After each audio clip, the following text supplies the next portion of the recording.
આજનો તારીખ 27 એપ્રિલના રોજ તળાજામાં આવેલ શાસ્ત્રીનગર 2 રેલવેના પાટા પાછળ મિની દરબારગઢ ખાતે તળાજા નગરપાલિકા દ્વારા તળાજા શહેરમાં ભૂગર્ભ ગટરનું ખાતમુહૂર્ત અંદાજિત રકમ 2,80,00,000ના ખર્ચે કામનું ખાતમુહૂર્ત કર્યું। આ ખાતમુહૂર્ત તળાજાના ધારાસભ્ય શ્રી ગૌતમભાઈ ચૌહાણના વરદ હસ્તે ખાતમુહૂર્ત કરવામાં આવ્યું હતું। આ પ્રસંગે તળાજા શહેર ભાજપ પ્રમુખ શ્રી આઈ.કે. વાળા, મહામંત્રી હિંમતભાઈ ડાભી, તળાજા નગરપાલિકા પ્રમુખ શ્રીમતી હેતલબેન તેમજ રમેશભાઈ ભાલિયા, દિનેશભાઈ પરમાર, યશરથસિંહ વાળા, વાયજી વાળા, ભૃગુરાજસિંહ વાળા, પાણી પુરવઠા ચેરમેન અશોકભાઈ મેર, સફાઈ ડ્રેનેજ સમિતિના ચેરમેન ભાવનાબેન રમેશભાઈ ભાલિયા તેમજ નગરસેવક મહેન્દ્રસિંહ સરવૈયા, નગરસેવક પ્રદીપસિંહ તેમજ નગરસેવક હરેશભાઈ બારિયા, નગરસેવક અકરમભાઈ ભુરાણી સહિતના નગરસેવકો અને કાર્યકર્તાઓ હાજર રહ્યા હતા। સાથે સ્થાનિક લોકો પણ હાજર રહ્યા હતા।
આજરોજ તારીખ 27/4/2025ના દિવસે તળાજા શહેરમાં જે સોસાયટીઓ છેવાડાના વિસ્તારમાં છે ત્યાં ડ્રેનેજ જે ગટર લાઇન છે તે જોડાયેલી ન હતી અને સુધારણા યોજનામાં આજે 2,80,00,000 જેવી માતબર રકમ સરકારશ્રીએ ફાળવી છે અને આ સોસાયટીને સોસાયટી શાસ્ત્રીનગર 2 એવી તળાજાની 5 થી 6 સોસાયટી જે ડ્રેનેજથી જોડાયેલી નથી એવી સોસાયટીમાં ગટર લાઇન નાખવા માટે આજે અહીંયા ખાતમુહૂર્ત કરવામાં આવ્યું છે।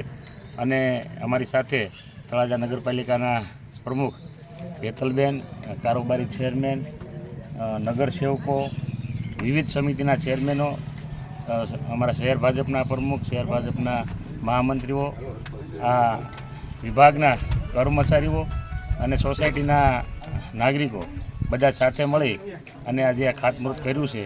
હું આશા રાખું છું કે આ વિકાસના કાર્યથી આ સોસાયટીને ખૂબ લાભ થવાનો છે।